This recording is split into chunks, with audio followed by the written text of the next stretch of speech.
Je vous laisse lire l'énoncé. Et avant de répondre aux questions, on va écrire toutes les informations que l'on a dans l'énoncé. Donc T, on choisit un client au hasard.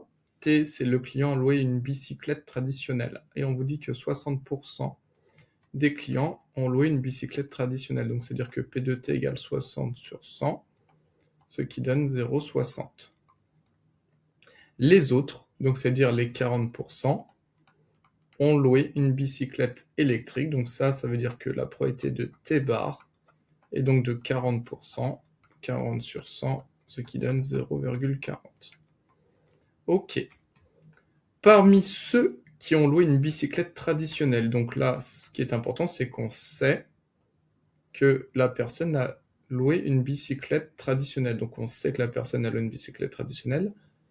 25% ont pris une assurance. Et avoir pris une assurance, c'est l'événement A. Donc ça, c'est dire que la probabilité de A d'avoir pris une assurance sachant qu'on a loué une bicyclette traditionnelle est de 25%. Donc ça, c'est donc 25 sur 100, ce qui donne 0,25. Et ensuite, on vous dit 20% de l'ensemble des clients ont pris une assurance. Donc, A est l'événement, le client a pris une assurance. 25% de tous les clients ont pris une assurance. Donc là, on a donc P de A qui est égal à 0,20. Ok, donc on a écrit toutes les probabilités que l'on avait dans l'énoncé. Question 1. Recopier l'arbre de pondéré ci-dessous et compléter les pointillés. Donc attention, les pointillés, c'est ceux-là. Alors, P de T, d'après l'énoncé, on a trouvé 0,60. P de T bar, on a trouvé 0,40.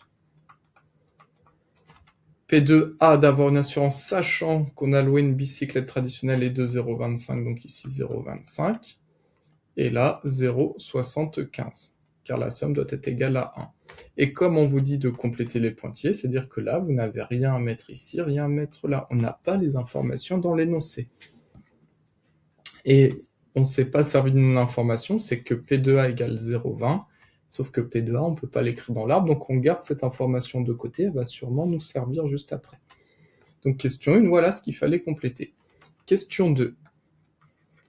Donner par simple lecture de l'énoncé la probabilité de l'événement A. Ah bah en fait on a déjà fait la question, ok, donc voilà, 20% de l'ensemble des clients ont pris une assurance, donc A c'est l'événement, le client a pris une assurance, donc P de A égale 20 sur 100, sur une copie on écrit ça, ce qui donne 0,20. Bah voilà, en fait, tac, j'avais déjà répondu à la question 2. Question 3.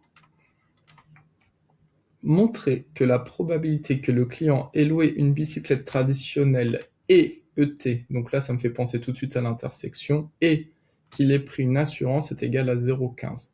Donc on veut la probabilité que le client ait loué une bicyclette traditionnelle, donc c'est P de T, intersection, et ait pris une assurance, donc on veut la probabilité de T et A. On va utiliser l'arbre de probabilité, donc P de T et A, c'est le chemin ici, bicyclette traditionnelle et assurance, donc ça c'est le chemin T et A. Et donc pour calculer la probabilité, on va donc effectuer P de T multiplié par la probabilité de A, attention, sachant que T est réalisé.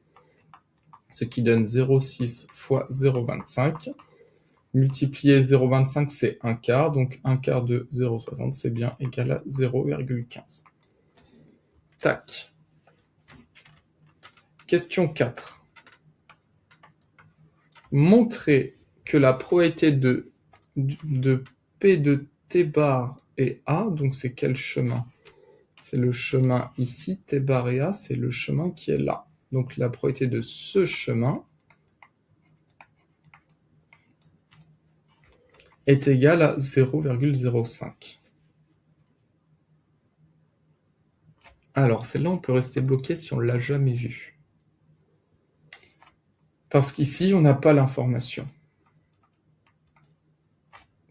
Donc, on ne peut pas appliquer la formule P de T bar et A, je suis d'accord, c'est P de T bar fois P de A sachant T bar, sauf que P de A sachant T bar, on ne connaît pas. Mais là, il faut regarder le lien avec les questions. Dans la question 2, on vous a demandé la probabilité de l'événement A. Et on a trouvé que P de A égale 0,2, et on s'en est jamais servi.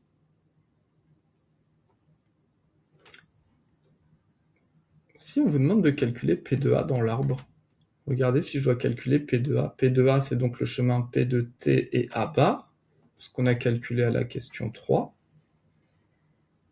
plus la probabilité de T bar et A, ce qu'on nous demande de calculer ici. Donc si on appliquait la formule des probabilités totales, donc d'après la formule des probabilités totales,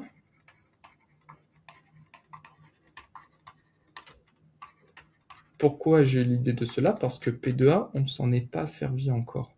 D'après la formule des probabilités totales, la probabilité de l'événement A, c'est donc égal au chemin, la probabilité du chemin T et A, plus la probabilité du chemin T de T bar et A. Or, P de A, d'après la question 2, ça vaut 0,20. P de TA, d'après la question 3, ça vaut 0,15. Plus P de T bar et A. Et donc, en effectuant une petite équation, si on fait moins 0,15 à gauche et moins 0,15 à droite, on trouve que P de T bar et A égale 0,20 moins 0,15, soit donc 0,5. Donc 0,05 est égal à P de T bar et A. Alors, on l'a vu dans les exercices en classe, on l'a fait 2 fois en classe, mais c'est vraiment, il faut avoir cette idée-là. Vous dites, mais P de A, je m'en suis pas servi. On a calculé à la question 3 P de T et A bar, et là on nous demande P de T bar et A. Donc il faut penser à la formule des probabilités totales, et on trouve que la probabilité de ce chemin-là égale 0,05. Et donc là, on va pouvoir compléter l'arbre en entier, parce que maintenant que l'on sait que la probabilité de ce chemin est égale à 0,05, donc on va pouvoir trouver la probabilité de A sachant T bar. Alors peut-être c'est ce qu'on va nous demander à la question suivante. Et bien c'est exactement ce qu'on nous demande en fait à la question suivante. Alors, à la question suivante, on nous demande déterminer, donc question 5. Déterminer la probabilité que le client ait pris une assurance, sachant qu'il a pris une bicyclette électrique. Donc on veut la probabilité d'avoir pris une assurance, donc on veut la probabilité de A, sachant qu'il a loué une bicyclette électrique, donc sachant T bar. Donc en fait, nous on veut P de A sachant T bar. Et en fait, ça se lit ici dans l'arbre P de A. P de A sachant T bar, c'est la probabilité qui est là.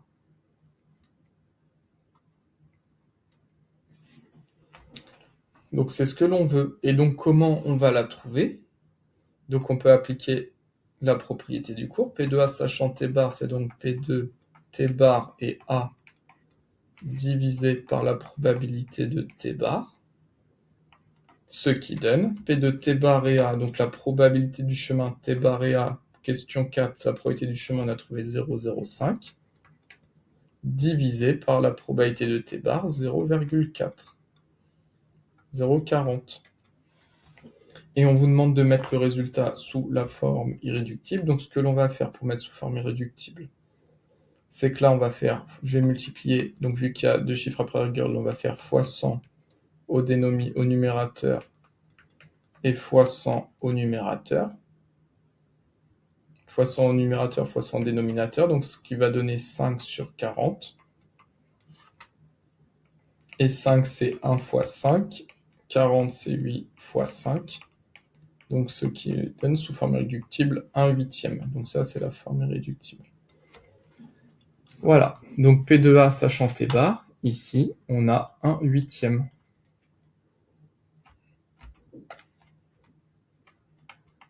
Et donc là 7/8. Et on vérifie que tout est parfaitement cohérent. 1/8, si vous le tapez à la calculatrice, c'est 0,125.